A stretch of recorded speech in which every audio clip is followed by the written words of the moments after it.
আচ্ছা, শঙ্কুর আয়তন, শঙ্কুর পার্শ্বতলের ক্ষেত্রফল পাই আর এল, শঙ্কুর বক্রতলের ক্ষেত্রফল, শঙ্কুর সমগ্রতলের ক্ষেত্রফল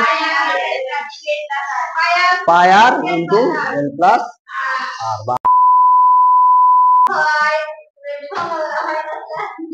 বার্থডে টুপি, বিয়ের টুপি, হয় না বিয়ের টুপি এরকম পড়ে না, এই যে এতে এরকম টাকা তো সব রকম টুপি হয়, একই রকম টুপি হয়, কোন টুপি এক ডিজাইনই হয়, এরকম বার্থডে টুপি হয় না,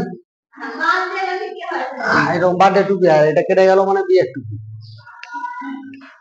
তাহলে এটা হলো কি শঙ্কু। শঙ্কুর কয়েকটা জিনিস জানতে হবে, একটা হলো ব্যাস, ব্যাসার্ধ আর উচ্চতা।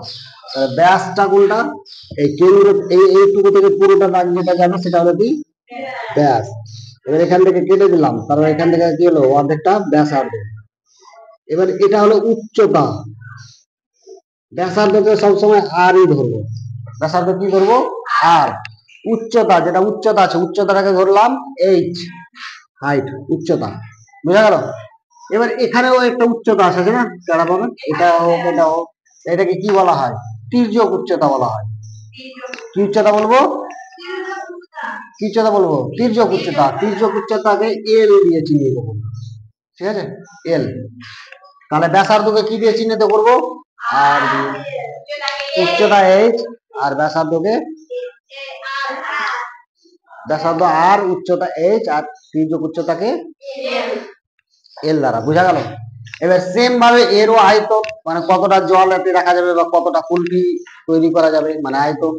এবার এটা তৈরি করতে হবে, তাহলে বক্রতলের ক্ষেত্রফল নাকি।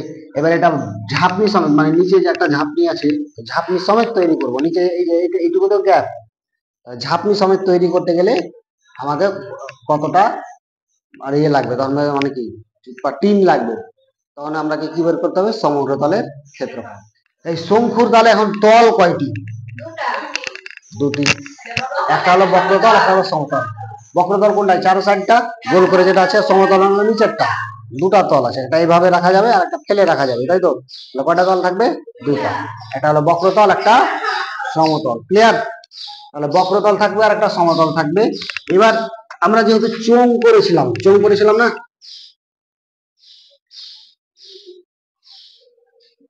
চোঙ করেছিলাম, তো চোঙের তল কয়টা ছিল, চোঙের তল দুটা ছিল,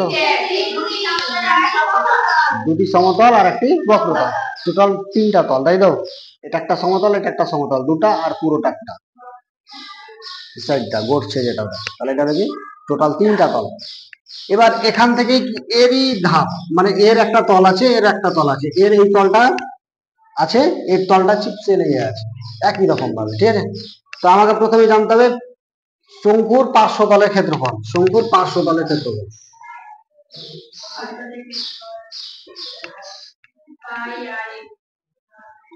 পাই আর এল বর্গ একক, পাই আর এল বর্গ একক।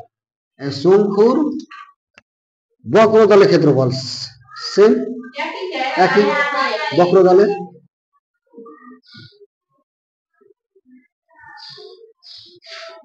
ক্ষেত্রফল কি হবে পাই আর এল বর্গ একই। এবার শঙ্কুর সমগ্র তলের ক্ষেত্রফল,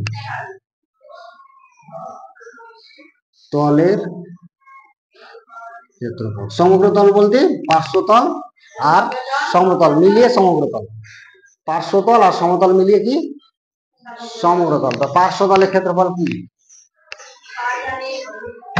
পার্শ্বতলের ক্ষেত্রফল হলো পাই আর এল, আর সমতলের ক্ষেত্রফল হলো মানে বৃত্তের ক্ষেত্রফল, এটা কি বৃত্ত না, তাহলে পাই আর স্কয়ার, দুটাকে যোগ হয়ে যাবে পাই আর স্কয়ার, দুটো থেকে কমন আসবে, কি কমন আসবে পাই আর কমন আসবে, তাহলে পড়ে থাকবে কত এল প্লাস আর, এটা হলো বর্গ। বুঝা গেল কি, হ্যাঁ তাহলে শঙ্কুর সমতলের ক্ষেত্রফল কিন্তু পাই আর এল প্লাস আর পাই আর স্কয়ার, সব দিকে যোগ করে কমন নিয়ে পাই আর কমন এলো, তাহলে পড়ে থাকলো কত এল প্লাস আর। তাহলে এটা হলো কি সমগ্রতলের ক্ষেত্রফল। তাহলে এটা হলো কি পার্শ্বতলের ক্ষেত্রফল কি পাই আর এল, এটা হলো কি বক্রতলের ক্ষেত্রফল কি পাই আর এল, সমতল হলো পাই আর ইন্টু এল প্লাস আর বা আর প্লাস এল। বুঝা গেল? দুটাই পাই আর ইন্টু এল প্লাস আর বলতে পারি বা আর প্লাস এল ও বলতে পারি, ক্লিয়ার? একই কথা। তাহলে এটা হলো কি সমগ্রতলের ক্ষেত্রফল। এবার আয়তন, শঙ্কুর আয়তন। আচ্ছা, চোঙের আয়তনের সূত্র কি ছিল? হ্যাঁ, চোঙ যখন করেছিলাম চোঙের আয়তন ছিল কত? পাই আর স্কয়ার এইচ ঘন একক। এবার চোঙ তো না, এটা কি শঙ্কু। তো শঙ্কু আর চোঙের মধ্যে একটা তফাৎ দেখাচ্ছিল।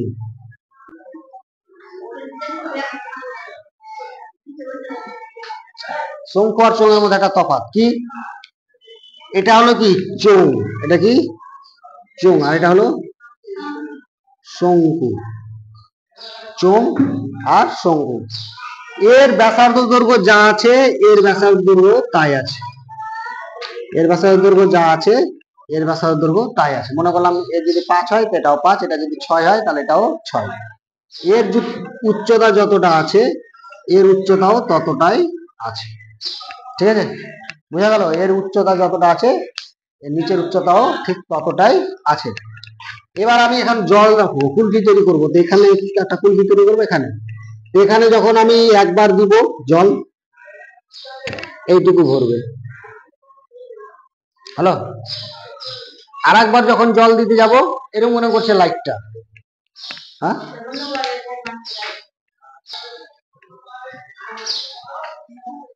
কি বললাম, এর যখন একবার জল ভরবে তো এইটুকু ভরতে হবে, 3 ভাগের 1 ভাগ ভর্তি হবে। আবার যখন জল দিলাম তখন 3 ভাগের 2 ভাগ ভর্তি হবে, মানে টোটাল 3 ভাগ হয়ে করছি, ঠিক আছে? আবার যখন জল দেবো তখন পরিপূর্ণভাবে ভর্তি হয়ে যাবে। বুঝা গেল?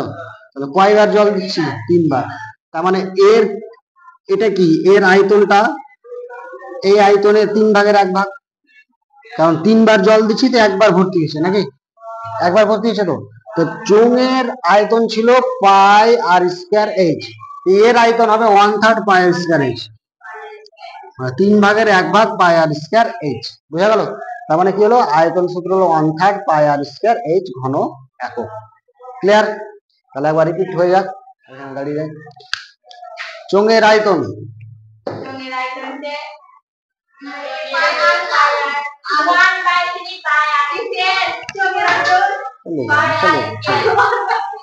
শঙ্কুর আয়তন,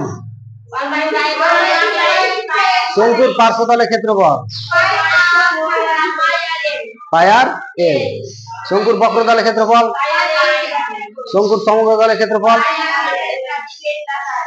পাই আর ইন্টু এল প্লাস আর বা আর প্লাস এল। বুঝা গেল? মনে থাকবে?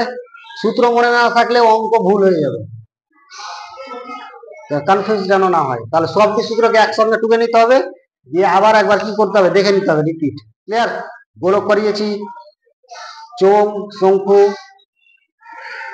সব সূত্র যেটুকু আছে একদিকে টুকে নিতে হবে। ক্লিয়ার? নাহলে পরীক্ষা হলে কি হবে, সূত্র আছে একটা দিতে হবে আর অন্য সূত্র দিয়ে যাবে। হ্যাঁ,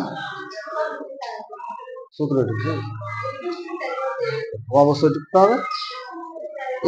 এবার নাহলে আর একটা সমস্যা হতে পারে, যেমন মনে করলাম মাংস রাঁধতে দিলাম আর মাংস রাঁধতে যা লবণ না দিয়ে চিনি দিয়ে দিল,